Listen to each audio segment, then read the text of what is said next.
As-tu déjà imaginé un monde où les bébés ne naissent plus comme avant, mais sortent littéralement d'un laboratoire? Grâce à des avancées technologiques révolutionnaires, ce concept est en train de devenir réalité. Cette prouesse scientifique chamboule déjà les esprits et, bien sûr, ne manquera pas de faire réagir les femmes. Certaines pourraient se montrer curieuses, avides de s'informer sur les implications et les nouvelles possibilités pour la maternité. D'autres, plus traditionnelles, pourraient être saisies d'une inquiétude bien légitime face à cet inconnu qui défie la nature même de la naissance. Imagine un couple ordinaire en train de rediscuter intégralement la notion de parentalité autour d'un café le dimanche matin, ou ces débats passionnés en famille, où chacun aurait son mot à dire sur l'avenir que nous bâtissons. Les progrès scientifiques offrent des défis techniques fascinants, mais ils amènent avant tout à repenser notre société et sa façon d'accueillir la vie. Imaginez un instant que nous sommes en 2035. La plupart des pays ont déjà pris position sur la création de bébés en laboratoire, et les débats internationaux battent en leur plein. Aux États-Unis, un sénateur visionnaire surnommé Monsieur Tube à essai fait la une des journaux en plaidant pour un New Deal génétique. Pendant ce temps, au Japon, certaines entreprises proposent déjà des forfaits bébés personnalisés, avec des options allant des cheveux bouclés aux talents musicaux. Un coup d'œil rapide à travers le globe révèle les contrastes saisissants entre les approches. Dans l'Union européenne, la législation encadre strictement ces nouvelles pratiques, avec un maillage de règlements aussi complexe qu'un millefeuille. Au contraire, certains pays en développement voient là une opportunité de pointe pour impulser leur économie. Mais revenons à nos moutons. Vous voyez, cet engouement suscite aussi des tensions culturelles non négligeables. Prenons par exemple la célèbre famille Dupont à Paris. Lors d'un élégant dîner, grand-mère Dupont se confesse, inquiète que les bébés en laboratoire soient aussi impolis que les assistants virtuels qui n'écoutent jamais vraiment. Pendant ce temps, en Inde, une nouvelle génération préfère discuter de cette innovation autour de chai et rêve audacieux de modernité. La question cruciale demeure: ces divergences de points de vue mèneront-elles à des tensions géopolitiques? Vous pouvez imaginer une réunion tendue à l'ONU où, entre deux blagues sur les droits de douane, on discute sérieusement de la nécessité d'un cadre juridique international. Peut-être que lors de ces pourparlers, un représentant déclare avec humour: « Regardez, on s'est déjà accordé sur le chocolat, pourquoi pas sur les bébés ?» Ainsi, alors que nous naviguons dans ces eaux incertaines, un paradoxe amusant persiste. Unir le monde pour des enfants encore non nés. Alors, qui oserait affirmer que la vie n'est pas empreinte d'ironie? D'autres questions brûlantes nous attendent, notamment comment préparer nos sociétés à ces changements profonds. Ne partez pas trop loin. Imaginez que nous sommes en 2040 et les débats éthiques autour des bébés dans le laboratoire continuent de secouer la planète comme une tempête qu'on ne pourrait jamais vraiment calmer. Vous le sentez, cette espèce de frisson collectif où chaque sourire d'un nouveau-né pourrait cacher un code barre. Les questions éthiques s'entrelacent avec les discussions de café, transformant votre latte habituelle en un breuvage aux arômes philosophiques. Regardons de plus près. Aux États-Unis, un sondage récent révèle que 60% des parents potentiels sont préoccupés par la déshumanisation de la naissance. Mais ne vous inquiétez pas, il y a toujours cet oncle excentrique pour rappeler que les robots ne pleurent pas la nuit. Pour le moment. Pendant ce temps, en France, les déjeuners dominicaux se transforment en débats animés où l'on se demande si les bébés conçus en laboratoire seront capables de faire la bise correctement. Historiquement, chaque bond technologique a soulevé des questions éthiques ardues, mais celui-ci semble tout de même forcer le verrou de ce que signifie être humain. Vous pouvez presque entendre les philosophes autour du globe soupirer collectivement. S'ensuit un paradoxe comique. Alors que l'on progresse scientifiquement, notre compréhension éthique semble piétiner autour d'une tasse de thé pédagogique. Oh, et parlons des implications pour la parentalité. Imaginez une société où choisir les caractéristiques de son enfant devient aussi banal que de personnaliser sa voiture. Belle, non? Mais entre parenthèses, que devient alors l'art de la parentalité traditionnelle? Certains se demandent si cette option ne transformerait pas la parentalité en une version d'opération technique, où les enfants deviennent en quelque sorte un produit. Dans un futur proche, quel sera le rôle des contes de fées quand la magie pourra désormais être précommandée? Bien sûr, ces transformations nécessiteront une reconfiguration majeure de nos structures sociales. Alors que le monde cherche des réponses, la scène est prête pour le prochain acte de ce drame biotechnologique. Où nous mènera-t-il? Ah, laissons l'avenir nous surprendre. Encore et encore. Le voyage se poursuit alors que nous découvrons comment les sociétés s'adaptent culturellement et éthiquement. Mais pour l'instant, posez-vous cette question.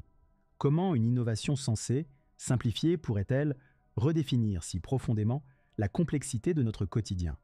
Préparez-vous, car les valeurs et normes ne vont pas tarder à muter. Imaginez un instant, nous sommes en 2050. L'ère des bébés en laboratoire a redessiné la carte sociale comme un puzzle dont on redistribuerait les pièces chaque matin. Vous vous demandez sûrement comment ces innovations bouleversent nos systèmes en profondeur, n'est-ce pas? Prenons un exemple. En Suède, le taux de fécondité artificielle a explosé de 200% en une décennie, ce qui naturellement fait baisser la demande de couches. Une petite ruine pour l'industrie. Dans les écoles, les enseignants jonglent avec des programmes incluant des cours sur l'éthique biogénétique. Si vous visitez une classe, attendez-vous à être surpris par des discussions animées sur l'identité génétique, entre deux récréations. Qui aurait cru que ça ferait partie du programme d'histoire? Oh! Au niveau macro, le marché de l'emploi s'est lui aussi métamorphosé. Avec des générations conçues pour être résistantes à telle ou telle maladie, la recherche médicale se concentre maintenant sur l'amélioration cognitive. Imaginez quelques chercheurs, en blouse blanche, en train de siroter un café, en planifiant des puces neuronales. Les hôpitaux, eux, se préparent à des consultations prénatales, sans maman. Le rôle des parents évolue. On ne parle plus de géniteurs, mais de guides de vie. Saviez-vous qu'on assiste à une explosion des cafés parentaux, où les pères discutent programmation génétique autour de leur cappuccino? Une image incongrue, non? Enfin, vous vous demandez comment tout cela s'intègre dans nos politiques sociales. Eh bien, imaginez un monde où l'assurance sociale couvrirait des paramètres d'optimisation génétique. Quoi qu'il en soit, avec tant de changements, les législateurs ont du pain sur la planche. Mais après tout, n'est-ce pas la recette idéale pour un autre débat houleux à l'ONU? Allez, restez avec nous pour découvrir où tout cela pourrait nous mener. Face à cette avalanche de transformations, vos voisins animent des barbecues philosophiques, se demandant si leurs choix actuels survivront aux défis de demain. Alors que nous nous tournons vers l'avenir, restez à l'affût. Les perspectives sociales et éthiques vont continuer à nous étonner, le tout avec une dose d'ironie bienvenue. Imaginez, nous sommes en 2060. Les bébés en laboratoire ne sont plus une curiosité, mais une composante presque banale du paysage social. Vous voyez, le monde a appris à naviguer entre tradition et innovation avec une finesse surprenante. Certains disent qu'il n'y a plus de bébés de demain, juste des bébés d'aujourd'hui, nés directement de la matrice de la technologie. Regardons concrètement, en Nouvelle-Zélande, le gouvernement a instauré un jour des nouvelles naissances pour célébrer les progrès biotechnologiques. Pendant ce temps, en Allemagne, les assurances proposent des réductions pour les enfants conçus en laboratoire dotés d'une longévité exceptionnelle. Vous imaginez les débats lors des pique-niques de quartier, où même la tarte aux pommes semble avoir un avis sur l'optimisation génétique. Tiens, parlons-en des voisins. En Italie, chaque nouvelle génération semble plus adaptée pour résister au réchauffement climatique par simple conception. Mais entre nous, est-ce que cela signifie oublier ces bons vieux parapluies? À l'échelle mondiale, la législation s'affine et se renforce, s'inspirant des multiples erreurs du passé. En 2060, les lois deviennent aussi flexibles qu'un cours de yoga houleux, visant à équilibrer innovation et éthique. Les États de l'ONU ont même promis de traiter la question des bébés en laboratoire universel, se concentrant sur des réglementations qui uniront la planète. Ah, mais ce n'est pas tout. Imaginez une seconde la scène des mariages du futur, où la lecture du nombre exact de gènes optimisés lors du toast serait un must. Oui, vous voyez, en 2060, le futur est peut-être déjà là, Mais l'ironie bien humaine nous apprend qu'il y a toujours de nouvelles pages à écrire, et surtout des vieilles blagues à raconter. Alors, à quoi ressembleront les préoccupations de nos prochaines décennies? Ne manquez pas la suite. En fin de compte, nous sommes à un carrefour fascinant et un tantinet chaotique. Alors, préparez-vous à un voyage sans GPS clair, où, comme on dit, le seul constant est le changement. Qui sait, peut-être que demain, vous vous réveillerez en tant qu'ambassadeur de l'éthique génétique. Après tout, ce monde éclatant de nouveautés ne manque pas de surprises et continue de redéfinir notre place au sein de l'univers.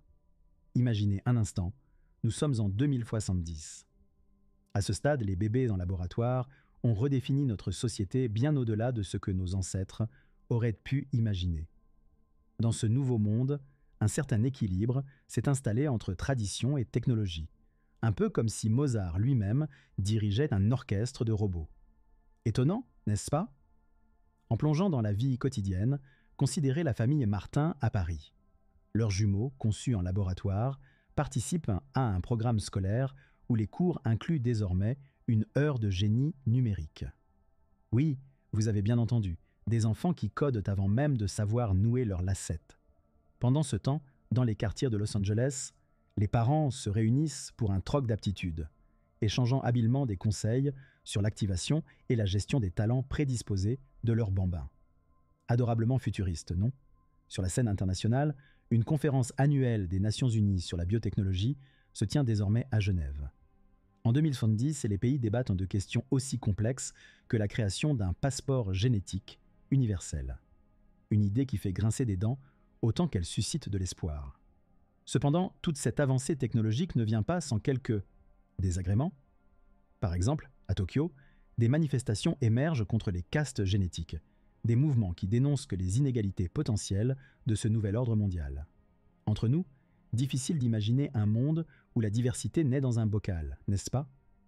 Alors que nous tournons la page vers les décennies futures, une question persiste.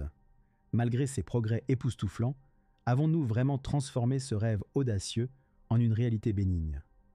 Comme à l'accoutumée, l'humour et l'ironie continuent de ponctuer notre voyage vers le futur. Alors, quelle sera la prochaine étape de cette épopée biotechnologique? Restons curieux. Alors, t'es resté accroché jusqu'ici, hein? Maintenant, c'est à toi de jouer. Réfléchis à tout ça. Comment vois-tu le futur avec des bébés en laboratoire? Balance ton avis dans les commentaires. Je veux savoir ce que tu en penses vraiment. Si t'as aimé ce voyage dans le temps, n'oublie pas de claquer un pouce en l'air et de t'abonner pour ne rien rater. Allez, fonce.